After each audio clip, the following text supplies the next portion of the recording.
Oi, pessoal. Agora vamos falar da leitura do tarô de Merlin para essa semana, tá? Semana do dia 7 para o dia 13 de novembro. Antes de mostrar a carta, eu vou falar de uma coisa que me veio assim na cabeça. Por que que vários astrólogos, não, vários tarólogos leem e colocam nas redes sociais e raramente coincide essa leitura? Então eu fiquei me perguntando muito isso. Eu tenho a impressão que isso depende muito do canal no qual a gente se conecta. É como se fosse um canal que vem falar no teu, na tua intuição, né?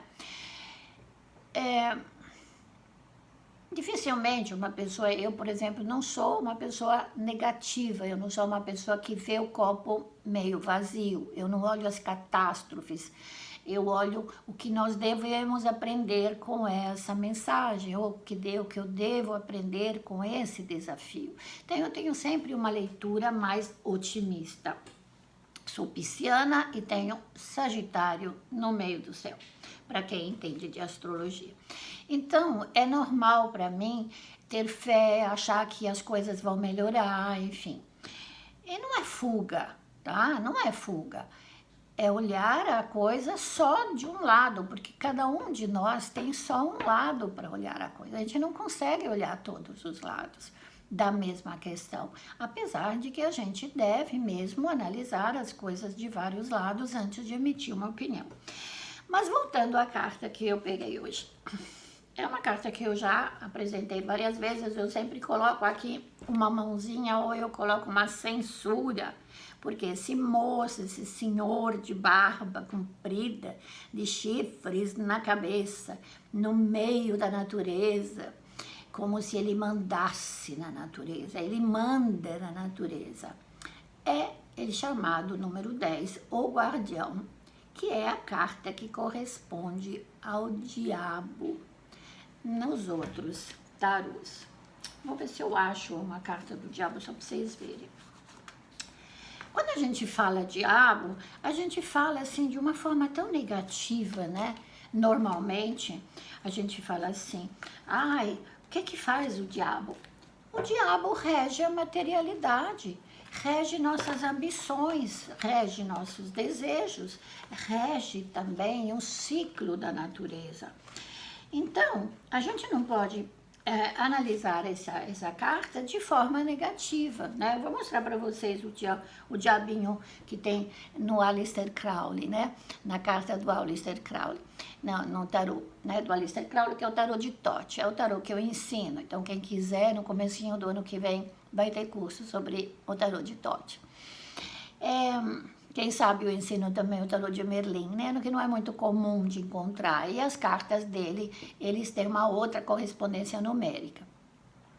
Mas o que você vê nessa carta? Você vê um serzinho, né? Ele até tem uma auréola lá em cima, ele não é uma pessoa do mal, necessariamente. Ele forma um triângulo ali, né? Com a cabeça dele e os chifres. E ele mostra os seres humanos aqui embaixo sendo manipulados, né? Então tem esse sentido, por quê? Porque na época do início do século XX, quando foi fundada essa ordem da aurora dourada, né, do Golden Dawn, era essa filosofia, né, que foi retomada pelo pessoal que fundou essa ordem secreta. Mas aqui nós estamos falando de um ser que é o Senhor da natureza, né? Veja que ele tem um manto de folhas, tem todos os animais paradinhos a seu dispor, né? São todos parados. E tem uma torre lá em cima, conquista. Essa torre tem um caminho, quer ver? Deixa eu mudar a mão aqui. Depois eu vou fotografar e eu ponho para vocês com uma censurinha aí, para que o Facebook não ache que é uma carta pornográfica. Na realidade é um senhor, é um homem, ele é cheio de tatuagens, inclusive ele tem uma tatuagem aqui, né, que ele faz assim com a mão, e ele tem uma tatuagem como de uma flecha, de um raio. Os animais estão a seu serviço, né? Eu poderia dizer que seria o Deus da natureza, né? No candomblé também tem, né? Ele tem relação com o mundo solar, portanto, ele não está só aqui embaixo na parte lunar, ou sublunar, que é o mundo dos desejos. Não, ele manda nos seres humanos lá onde existem os desejos. Ele fala sobre justiça e sobre sorte, ou seja, roda da fortuna, roda de mudança de vida, ciclos da natureza, mundo dos anjos, dos arcanjos, um lugar onde as coisas acontecem antes mesmo de conseguirem se materializar no planeta Terra. Parece que, como ele fala, o parceiro polar é a imperatriz, tá? E numa harmônica superior é a morte.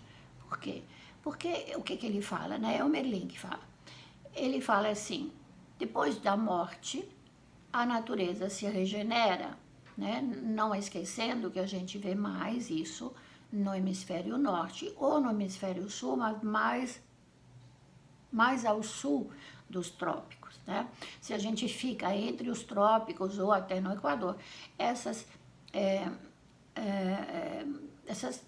estações não ficam tão definidas, né? Muito bem. Fica entre a 8ª e a 5ª esfera e também fala da fusão do intelecto, ou seja, da mente, com as energias solares a fim de purificação e transformação. Olha que não é à toa que o Sol está no signo de Escorpião, né? Nós tivemos lua nova no signo de Escorpião. Mistérios são revelados através da destruição de ilusões pessoais. Olha, essa frase é muito importante. Mas ele é o protetor de todas as formas de vida.